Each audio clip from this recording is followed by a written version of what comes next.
Javier. Good morning, everyone. Welcome again after we had a 2-week stop, right? Semana Santa, and before that we had something else, discussion group, yeah. So today we have Javier Puy. He's been, changing dates in our Google Calendar for a while now. He's contacted us in December. So Javi, he's from Navarra, and he did his thesis in Czech Republic. He's then done a postdoc in Dublin, and then he came to the EBD as a Juan de la Cierva, right? He's in Conchita's group, right? Since September. So, yeah, we had him originally for March, but now, he's finally here in April. So, thank you, Javi, for your patience, and thank you all for coming. Introduction. Thanks everybody for coming today in these complicated times, between fieldwork and holidays. Today I'm gonna present you some of the work that I have been doing during these years that is in relation with the topic that I'm working here right now in the EBD with Conchita, with Juan de la Cierva Fellowship. The thing is that since the beginning of my career, I have been amazed by how diverse nature is, right? And especially how variable individuals are, no matter whether they're from the same species or even from the same population, or even like gametes of the same genets or same genotype or organs of the same individuals. They're pretty variable. And this has amazed me. Also, it has been like a bit annoying, sometimes, like when we don't understand why things are different when we don't want to be different. Anyway, I have been amazed by this, but we understand a little bit how this phenotypic variation is explained, right? Of course, some part of the phenotypic variation could stem from some genetic variation. So individuals are not identical because there is some difference in the underlying DNA sequence. And also, it could be because some difference in the epigenetic variation. For those ones that you are not that familiar about the epigenetic variation, epigenetic modifications is any chemical modification that can alter the gene expression, so at the end, like the phenotype, but without altering the DNA sequence, the underlying DNA sequence. There are some mechanisms there that I have grown, for example, histone modifications. But I just want you to remember that DNA methylation is one of them, and probably the most understood one, at least in plants. But there is another source of variation, and that's the environment. That's the black box, right? And the thing is that environment can affect the phenotype by one way is having some direct non-genetic effect. So just think a plant that is in a place with a lot of nutrients, it might grow big. No, it's going to be big. That's a direct non-genetic effect.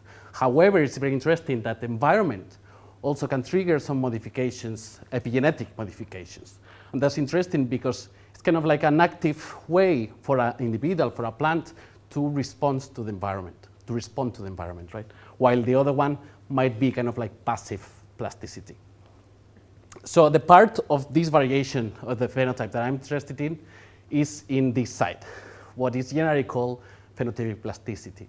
So how the environment affects the phenotype of the individuals.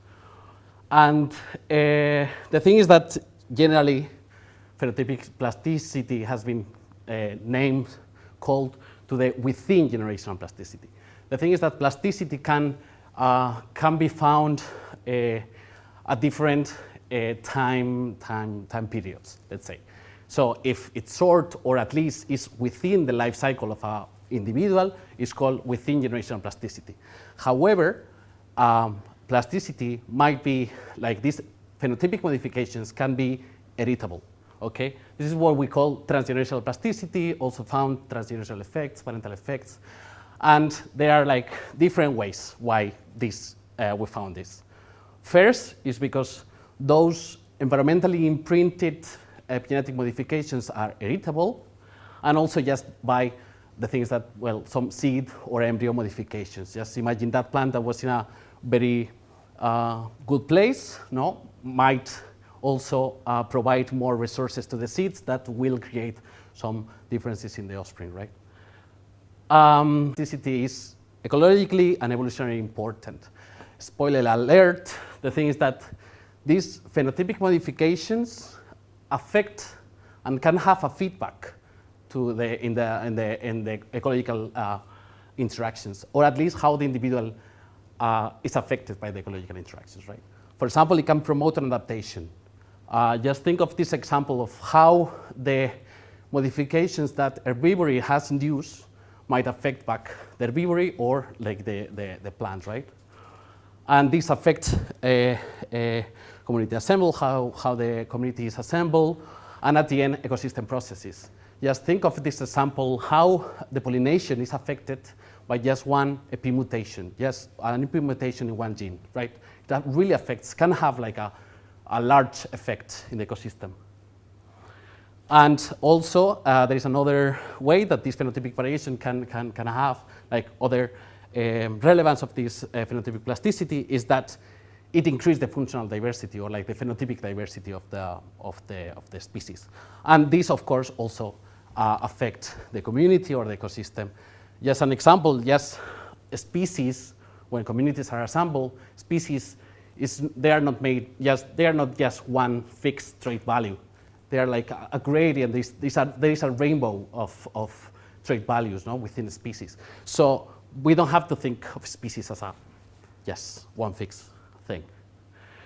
So anyway, studied for decades, but especially it has been studied like in response to abiotic factors. Why? Because they're easy to measure, they're easy to control. But there has been like a lack of study regarding biotic interactions. And moreover, if we think of below ground biotic interactions to plants. So that's why, like, in my research, I have been interested in checking how biotic interactions trigger phenotypic plasticity, and also like focusing especially in this one that is heritable in transgenerational effects. Also, I have been interested in checking which is the source and which is the mechanism that is controlling these transgenerational effects. So checking whether that it's epigenetic. And of course, I have been very much interested in checking all the possible consequences of these transgenerational effects can have in ecology and evolution. So today I'm going to give you 3 hints, 3 experiments. The 2 first ones in which I really play with biotic interactions. In the first one, I play with plant-plant competition as an example of a harmful interaction, biotic interaction. In the second one, I use arbuscular mycorrhizal fungi symbiosis with the plant as an example of a positive biotic interaction and also multitrophic. And what they have both in common is the model species that I use, which is Taraxacum brevicurniculatum. It's not that different from any other dandelion, indeed. However, there is like 2 characteristics that are interesting for us, for our experimental designs. One is that it's facultative mycorrhizal.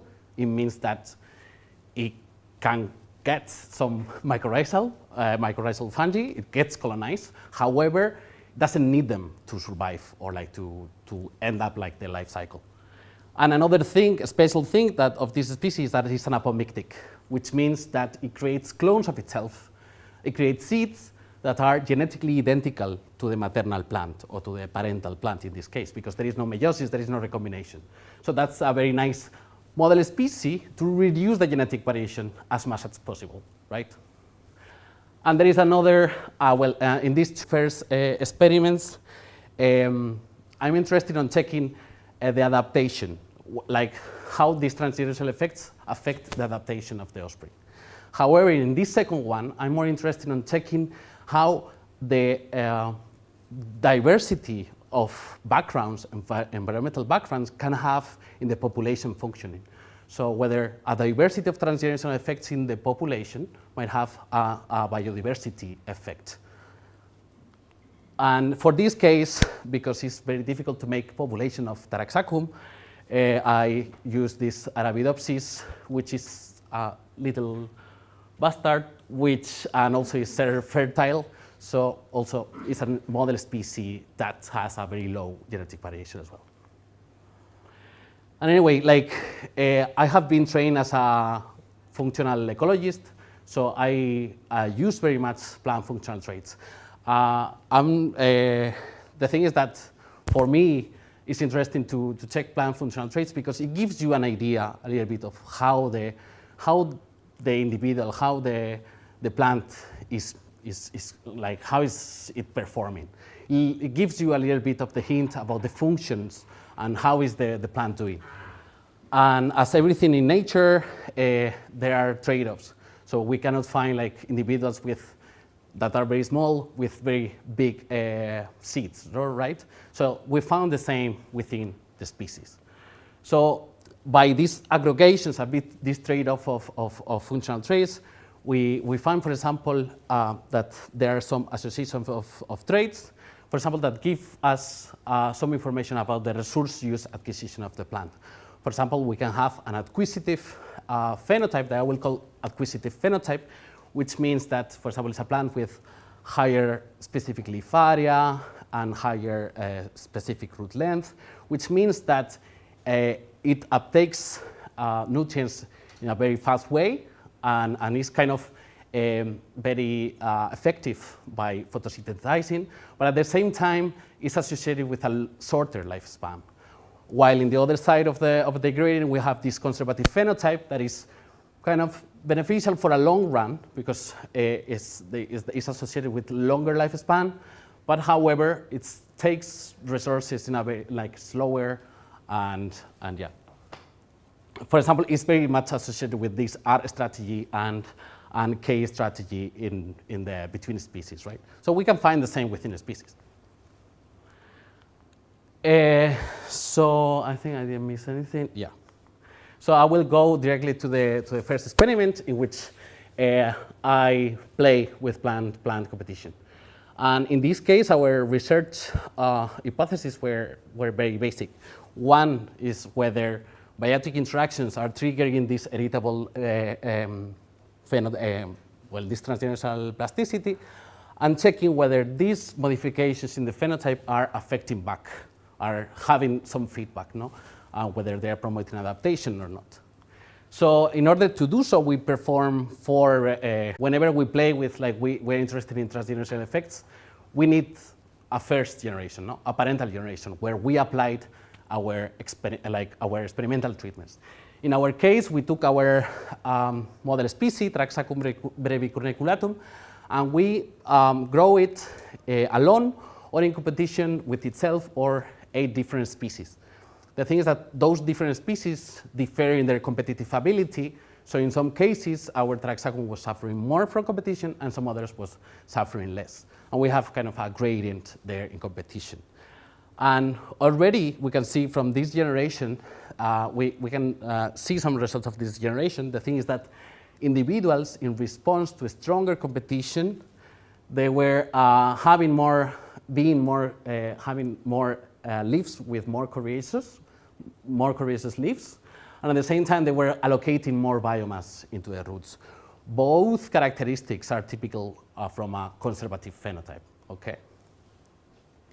Okay, keeping this in mind, we were interested in the offspring, really, to really know whether there is some transgenerational effects going on.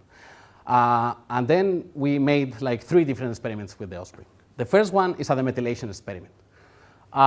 Basically, we took seeds from this parental generation and we grow them all in a common environment. So if there is some differences in the phenotype of the offspring, we can guess that it's because they experience different environments in the parental generation. Okay, so what we found in here is that the offspring that was coming from a more competitive parental environment, they were germinating faster, but not only this, they were also growing faster, and as we saw in the parental generation, they were having some more conservative traits, a little bit more of a conservative phenotype. The thing is, interestingly, is that the methylation we call it the methylation experiment. Why? Because half of the replicates were demethylated. As you remember, this DNA methylation was one of the epigenetic mechanisms that could be induced by the environment, that environment can induce some modifications in this mechanism. And the thing is that when you demethylate, we apply an agent, a chemical agent, that kind of removes, you kind of like make it dumb, or like, yeah. So you make like a plant that you reduce this kind of epigenetic mechanism. So you doesn't allow it to respond epigenetically. That's the way. Interestingly, we found we don't see this pattern anymore. This for us kind of tell us that this phenotypic variation that we have found in the offspring is because at least partially DNA methylation is controlling it. And also, like, we erase this memory of the plants of competitive memory. But also we create another, if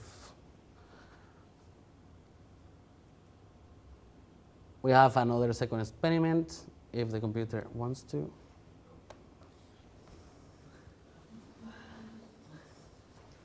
Well, in this one, it's a bit different. The design, I think, is a factorial design. So in this case means that we took seeds from this parental treatment and we grew them in the same condition as the parent, or like in the different treatments. So now we have an ongoing competition. Now they are not like in a common environment. They have like some competition. And what we're seeing here is that, of course, as in the previous generations, the individuals were behaving to the ongoing competition. They were having more conservative phenotype in response to stronger competition.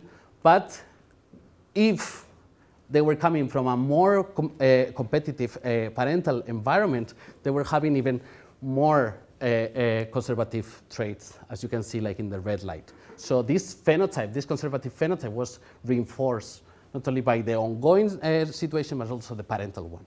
And one very self-explanatory example of it is the carbohydrates that were stored in the roots. And you can see here in blue, there are offspring that are naive or that suffer low parental competition. Those ones were responsive to the ongoing offspring, and they were storage carbohydrates in the roots with stronger competition in the ongoing situation. However, those ones that were imprinted very much with competition in the parental generation, no matter the situation that were growing their own, they were always investing in having these carbohydrates stored in the roots.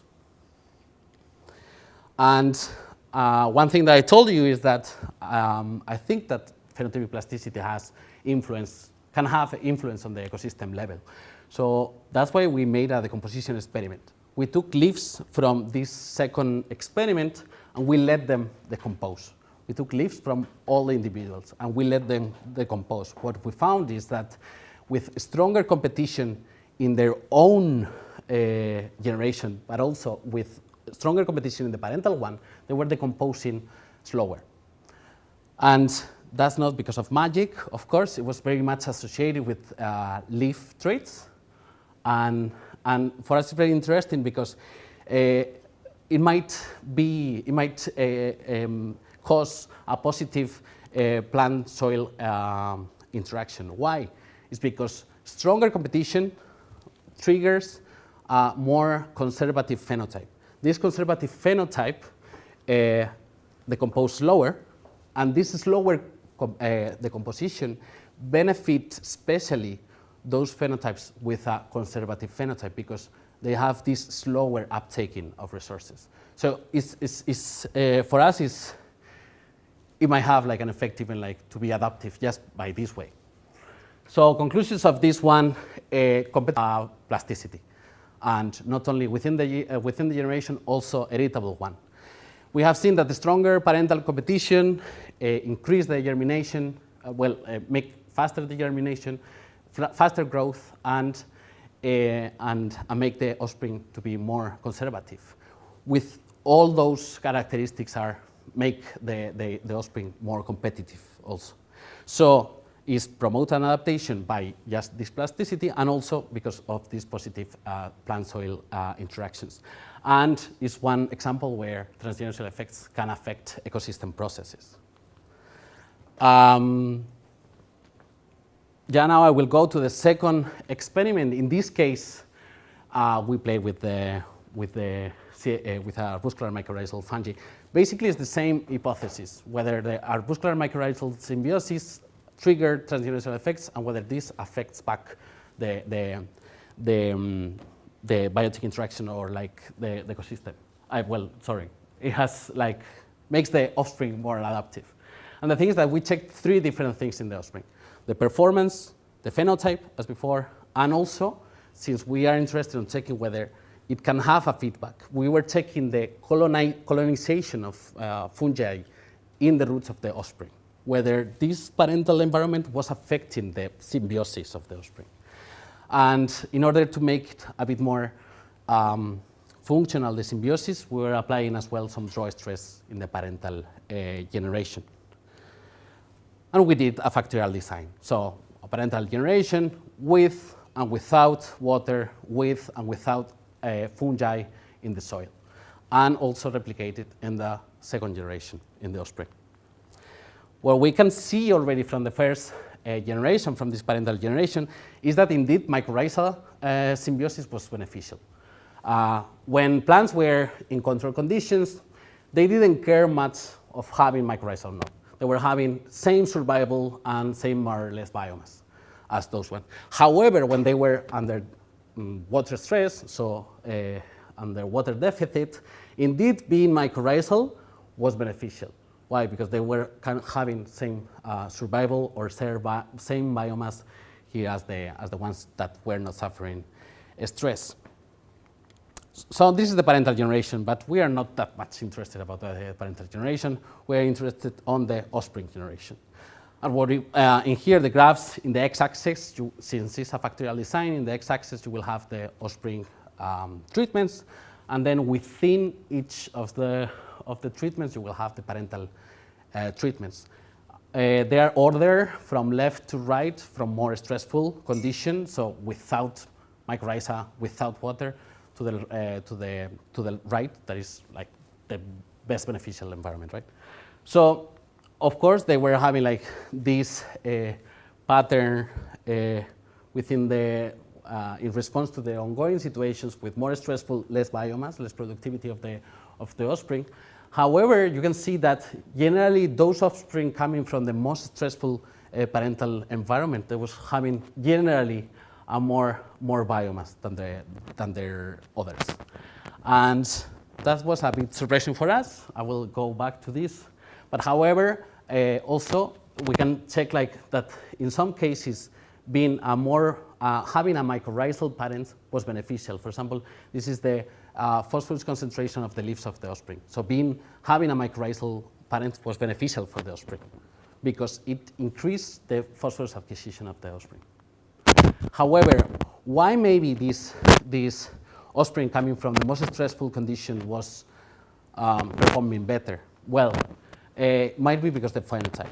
And the thing is that this leaves more allocation into the roots, but those plants that were coming from a most stressful situation with water stress and no mycorrhiza were having as well, this phenotype was reinforced. They were having this concordant within and across generations pattern or like plasticity. And also, I told you that we wanted to check how was the mycorrhizal, like the symbiosis doing, like in the next generation. And indeed, when the offspring was with water, they were having more root colonized by mycorrhiza. Probably because water was beneficiating, was beneficial for the fungi to go to the root. However, those offspring was having more vesicles in the roots. However, those ones with water stress, although they were having a bit less root colonized by mycorrhizal, they had more arbuscles. Arbuscules are the structures of the mycorrhiza where the interchange of resources is taking place.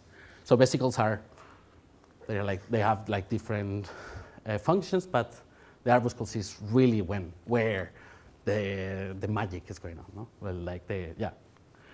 And anyway, one of the things that we found is that indeed those ones, those offspring that was coming from a more stressful parental environment, they were having more arbuscles per root size than the rest. So probably this is another way where this kind of subgroup was having a more, was performing better. So in conclusion, mycorrhizas also triggers plasticity and heritable one, transgenerational effects. And this combination of stresses, the draw stress or the absence of mycorrhizal, triggers a conservative phenotype, which we call it as well stress score for the individuals. And it's the first time that it has been seen that a parental environment affects how the offspring is colonized. So it's not only the ongoing situation, but also the parental environment affects how the biotic interactions are affected to you. One, as in societies, diverse societies, we know that they work better, right? Like they function better. And societies and also in nature. In nature, it has been tested several times, millions or communities or ecosystem with more taxonomic diversity or more functional diversity, they perform better. They have better, more productivity than monocultures, etc. So same has also has tested this in epigenetic diversity. So populations made of diverse epigenetic variation, they were more productive. Also, we create populations in which we defer the diversity of transposon elements in the populations. And so it's a combination of genetic and epigenetic variation there. And also we see that those populations with higher diversity, they're more productive. But what about these sources? Having populations with increased diversity of environmental background, do they perform better? This is what we wanted to test. So in order to do so, we created populations with 3 sources of diversity. First one, genetic. We took, well, our diverse communities are just like a mixture of 3, okay? But it's like monocultures are a mixture of play with the genetic diversity. We make populations with different genetic diversity. We took, like the maximum is a mixture of 3 ecotypes. So 3 genotypes found in the Iberian Peninsula that are in play, like to 3 different environments. Then we create some populations in which that were in the parental generation, they were imprinted by different environments. So some populations that were monocultures and some others were a mix of, some of them were fertilized, other water, and other waterlogging. And then a third kind of population in which we demethylate them. It's the same one as the first one, as the second one. By the way, yeah. In the second, there is 1 genotype only. So it's 1 genotype, methylation. So we remove this epigenetic variation in there. And I think what we measure in those populations that are made, we measure the functional diversity, the phenotypic diversity, measure as coefficient of variation of the SLA, so this, and also as productivity, productivity, we measure the total by different treatments. So it was something like this. The experiment, a bit crazy, too much work of transplanting Arabidopsis. That's why maybe I didn't see. And anyway, like the results are plotting here. I know that the graphs are a bit ugly, but it's also like a very complicated design. But I just want to show you the results. When those ones, the environmentally diverse populations, we found that in mixtures, indeed, they were having more diverse phenotype, as we expected, okay? How as monocultures? And this is, so probably it's because, we erased this epigenetic variation. But however, what happened in the productivity? So indeed, we're very much doing the thing right. We expected that mixtures were going to be more productive than monocultures because this biodiversity effect. What we found is that indeed in these genetic and environmentally diverse populations, we didn't see any difference. Monocultures were more or less as productive as mixtures. However, when we demethylate, mixtures were less productive than monocultures. This for us kind of was very interesting, but the thing is that probably a phenotypic variation that we were constructing in our fake populations, maybe it was not that big to really make the population to perform better, right? Because the phenotypic relating those little tiny phenotypic variations that could have been positive, when we remove them, we make the population to compete more. That's why we have some mixtures with stronger competition, with less productivity. More or less the conclusions I have said it. Environmental or genetic it decreased and with a negative diversity effect. And yeah, this brings me to the general conclusions that I want to stress. Biotic interactions trigger phenotypic changes, heritable ones as well. More stressful conditions generally trigger a stress coping phenotype, especially like these conservative phenotypes, which promote an adaptation, at least for those experiments.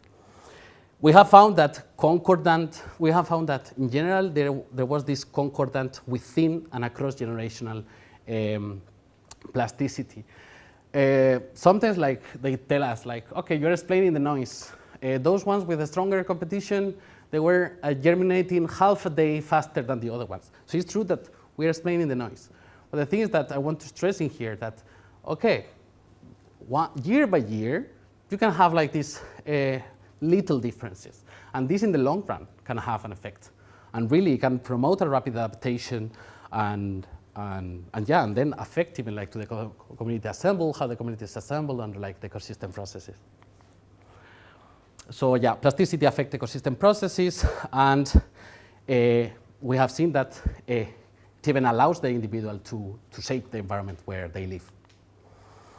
And that at least some partially these transgenerational effects are epigenetically controlled by DNA methylation. And we have seen that this diversity of parental origins can be considered as a component of biodiversity, no? Because it affects the population functioning. And so that's all for it. What's next in my research, now that I'm here in the EBD, I want to go zoom in a little bit more on this, really, well, keep increasing the empirical evidence of transgenerational effects triggered by biotic interactions, because, and especially non-model species, because we don't know much about the rest of the plant world, and especially like I would like to increase a little bit my knowledge in like molecular or plasticity. But at the same time, I have like since my first postdoc there with Yvonne Buckley, I have also like this macro view, and I would like to I think that this is kind of cool because you can test like ecological question, like ecological theory by experiments, and I think that this is a really cool area. And one of the things is since plasticity is known as a way of for populations to adapt to their environment, there is a necessity out there to predict the plasticity of the populations and the species. So also part of my work now is to really see broad scales patterns of plasticity within generations, also across generations for like the plant tree, across the plant species. And that's all. I'm open. Well, I want to thank all the people that somehow is related to those topics that I work with me. And yeah, thanks everybody. And I'm open for any questions that you might have.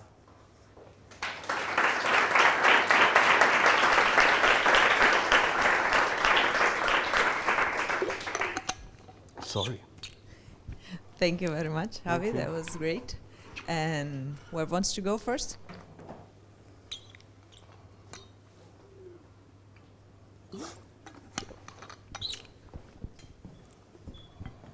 Thanks a lot, Javier. Question on the, so you looked at the next generation, and I don't want to complicate your design, your experimental design, but has it been already looked at more than one generation after, and how do the results look like? All these results that I present is just like after one generation. You can repeat this several generations to really test whether it's even more heritable. However, like generally, like we get these things that like, okay, you have only tested one time, but we also control by possible effects of seed size, for example, in our design. For example, like if you have, if your mother was in a well in a more nutrient, with an environment with a more nutrients, you might have some, like part of your phenotype will be explained by the seed size, or like kind of like or hormonal, or like the quality of the seeds, and we control for this. And then like those effects that I have presented are removing the effect of the possible seed size or whatever, like other kind of passive plasticity that might be also carried with the parental environment, to really test, to disentangle the effect of seed size, of like or nutrient quality of the seeds, plus other kind of one, that like the seed one that is expected and some other that we don't expect, kind of. I don't know if I have resolved, but it's true. Like, I mean, this is the way, like the easy way, like instead of like waiting for 2 years. But I mean, like, of course, like these experiments are better and are like great if they can be even prolonged to really test whether this is heritable. Like there are like some research that has been, that they have tested whether those effects can, like they have checked until which generation they can be prolonged. And indeed, like I think in someone with Mimulus, they have reached until the 8th generation. So they reached the 8th generation, until the 8th generation. So they reached the 8th generation, these transgenerational effects. Thank you. That was actually my question. Okay, so sorry. Yeah, no, but thanks for I the wanted other to make it like to prolong it. Sorry. Thanks.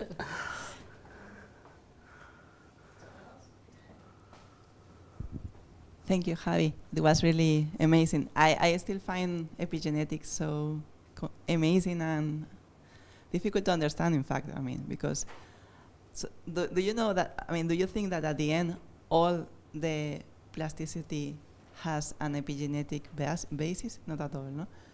So no. I mean, yeah, sometimes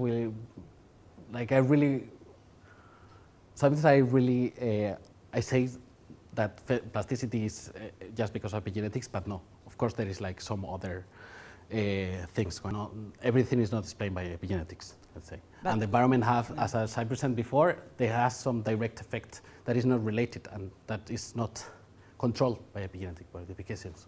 Imagine that, like, you go to the nature and 2 plants that are in the same place, they might be similar, but no, also like there is microsite things. So like there is a lot of noise, of course, like when we see the things. So when we measure phenotypes. So there is also part of the variation that we cannot explain by the environment or neither the epigenetic variation.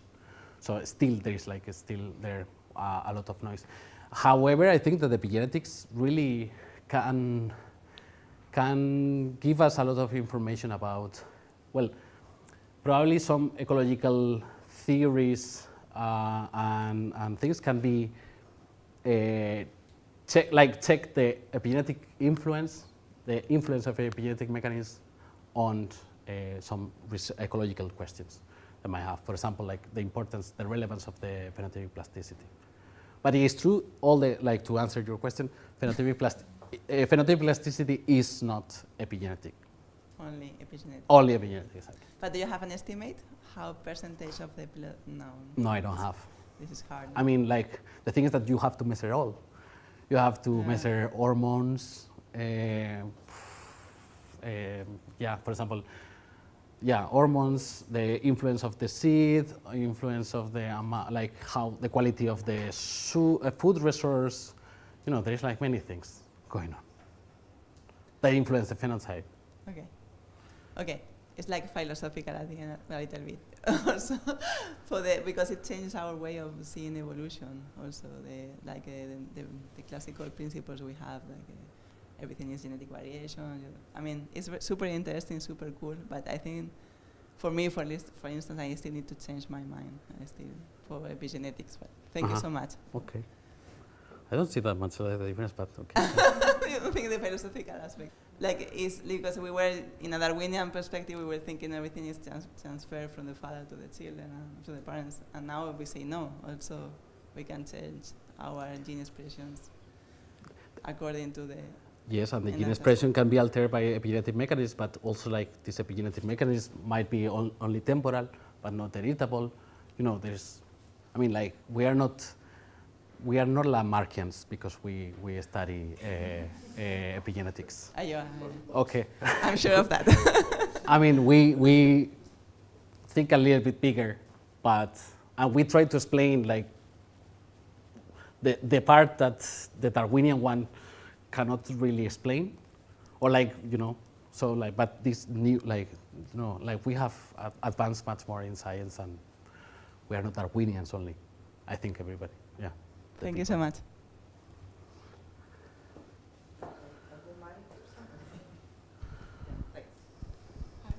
Thank you, Javi. It was really interesting. I have like a curiosity about the mycorrhizal system.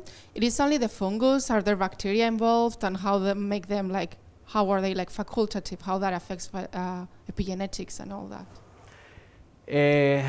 As any biotic interaction, when the fungal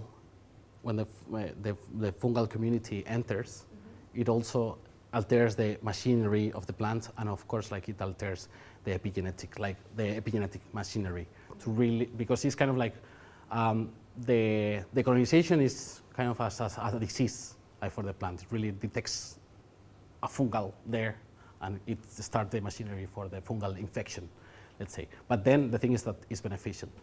And anyway, the rest of the below ground community, the fungal, like the bacterial one, it also affects it also affects the fungal community. So it's like, you know, my experience with below ground biotic interactions, what I know now is that it's a mess, and we don't understand much. And the thing is that, for example, like in our designs, we wanted to just remove the mycorrhizal fungi, but the thing is that you cannot remove only the mycorrhizal fungi. You can remove all the fungal, but how we manage to do it is sterilizing the soil. But then we need to add the microbial one, because we wanted just to remove the fungal one.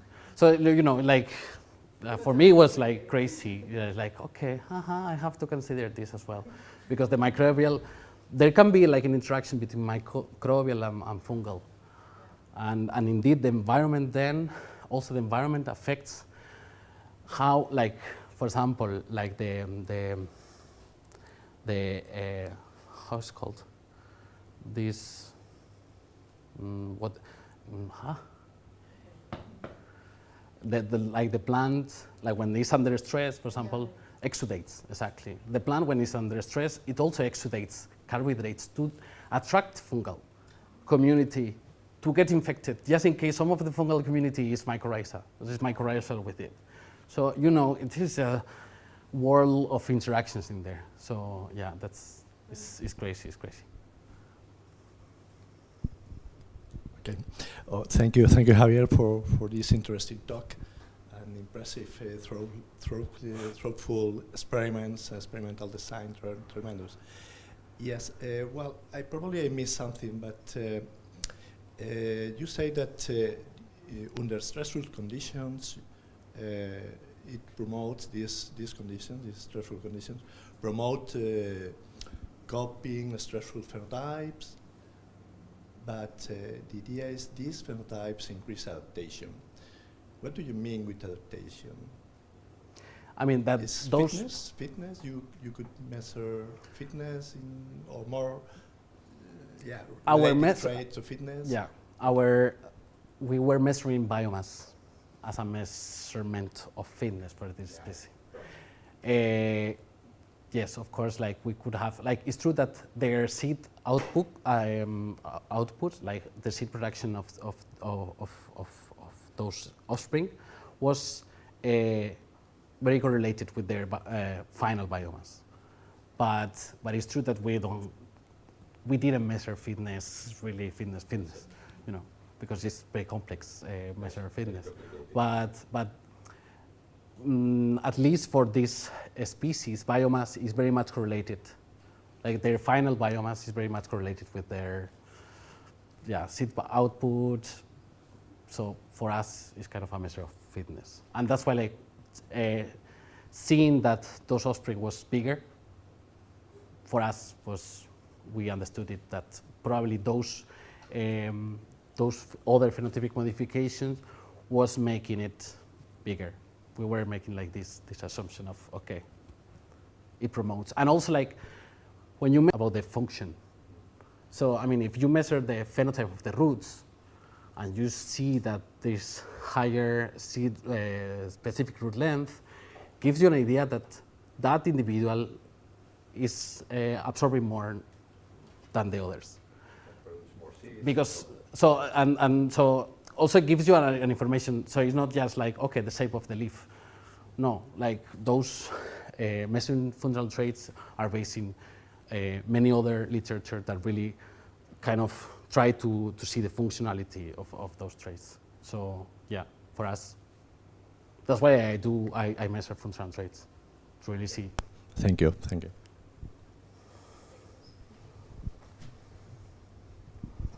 Yeah, thank you very much. It was very interesting and it made me think a lot. Like very basic questions, like for instance, this demethylation treatment, how it works, at which stage, and also now I think how the methylation works, because I cannot make the parallel. Like you remove the methylation of the genes. Yeah, I mean, like, wow. That's no, I mean, complicated question. Because I was thinking, could you remove genetic, at which stage? Because the plant is growing and it's making the leaves, they are small or large, so at which stage you stop this? Yeah. You control this variation. The thing is that it's true that the methylation, I mean, we demethylate, but also the machinery is still there, and also at some point it can recover this methylation. The plant can recover this methylation. However, in this research that I have, this work that I have presented, we spray this agent, this 5-azacetidine, that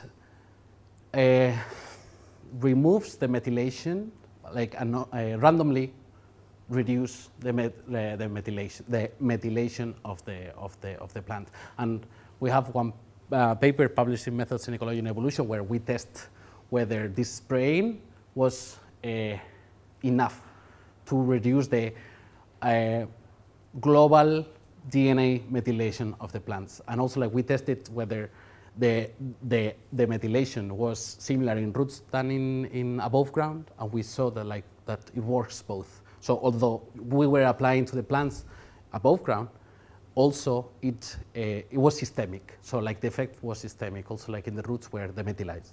Okay, so and like for these experiments we were applying daily this spray.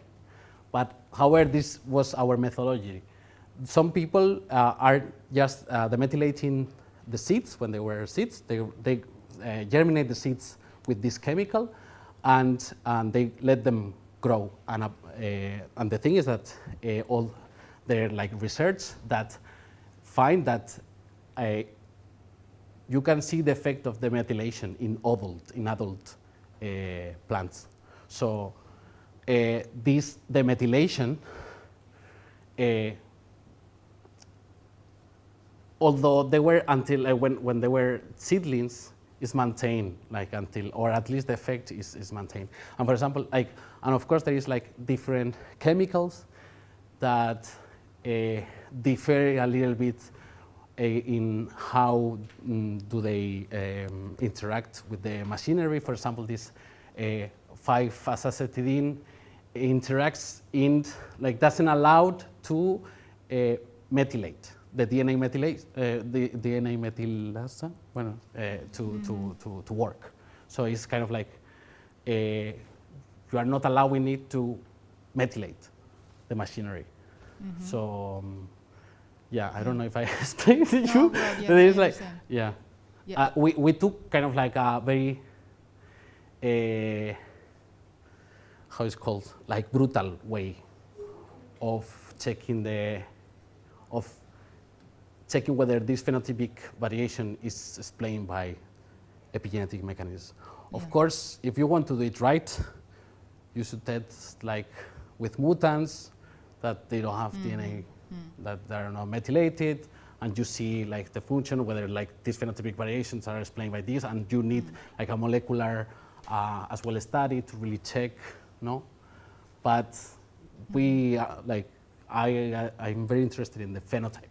So I use this, although a bit brutal and a bit anonymous way of the methylating, of like checking the methylation effect, but from a point of view, it's kind of enough. It would be like remove the free radicals. I mean, in another context, it would be like removing the free radicals, although they keep accumulating. And the thing is that, for example, in my research, since I'm interested in removing the parental effect, probably just spraying or applying the chemical when they were seedlings is enough, because at least I know that these inherited ones, they might have been removed, but I let the machinery to be able to maybe to interact to their ongoing conditions. But yeah, we can have a talk about this. Thank you. Thanks, cool stuff. I really enjoyed your talk. I was wondering, so in order to have epigenetic responses, you need to have epigenetic diversity, right? Whatever that is. So there's epigenetic variation, right? There is always epigenetic variation. Right. However you measure it, there's epigenetic variation. And I was wondering, how is this epigenetic variation or diversity, whatever you want to call it, created in the first place? Is it kind of evolutionary constraint that you have differences in functional space? So for example, fast-growing species have more epigenetic diversity than, you know, slow-growing species, or whatever trade-offs might happen in there. Or on the other hand, if it's environmentally driven, I mean, in more stressful environments, you have more epigenetic variation than in more, you know, persistent or stable environments, let's say. Is there some kind of trade-off because you like to go from, you know, processes to more macro scales, as you were saying later, and so this kind of links. The thing is that, like,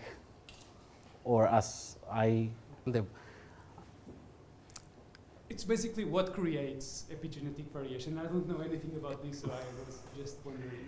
Epigenetic variation is, just think of genetic variation. So we have like two individuals that might be very identical, like it's identical. And where is the variation constructed? Yes, there are like differences in the basis, in the basis, in the DNA basis. And this is great, like in there is created the genetic variation. So the epigenetic variation is basically there's two individuals of the same species. They have, some of them, they have same epigenetic patterns.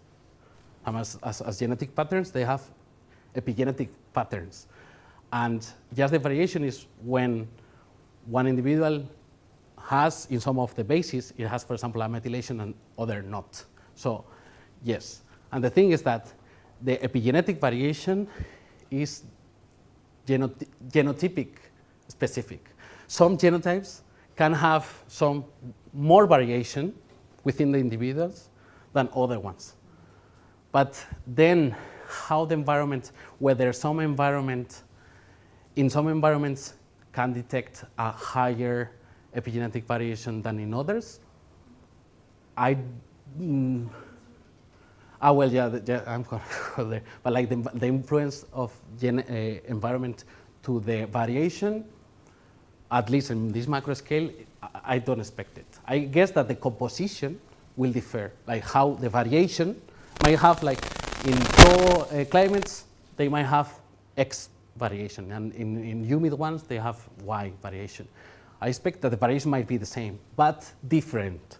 You know, the variation can be like 50% different in each population, but although the composition might be different.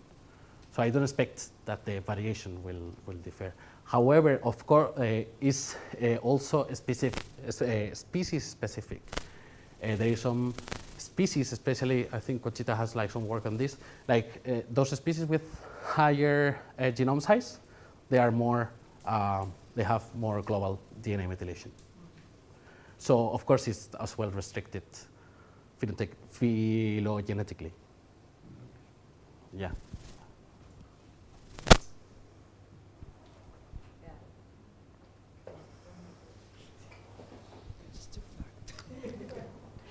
There's one question on YouTube by Milan. Is having a conservative phenotype costly in a non-stressful environment? Would potentially costly traits be less likely to be conserved across generations? Wow, what? Sorry? Okay, sorry. I'll start from the top. Is having a conservative phenotype costly in a non-stressful environment? And the follow-up question is, would potentially costly traits be less likely to be conserved across generations? I mean, those conservative traits, if you are not in an environment where they are adaptive, they can become maladaptive. So if they are not selected, like it can be harmful if the environment is not maintained. And I think this is like the first part that I understood, and I didn't understand. So like probably those ones are not going to be conserved because they are not going to be selected.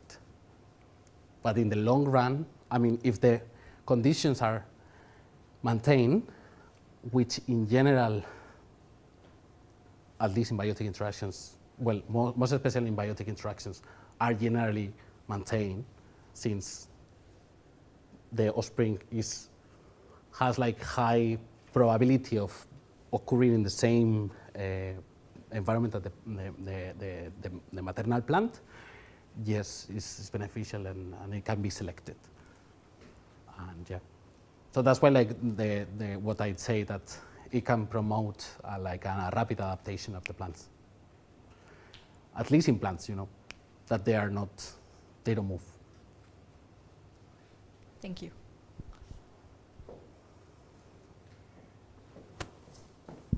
Okay. Anyone else? Last opportunity? No? Okay, I think we're done then. Thank you very much, Javi. That was great. Thank you.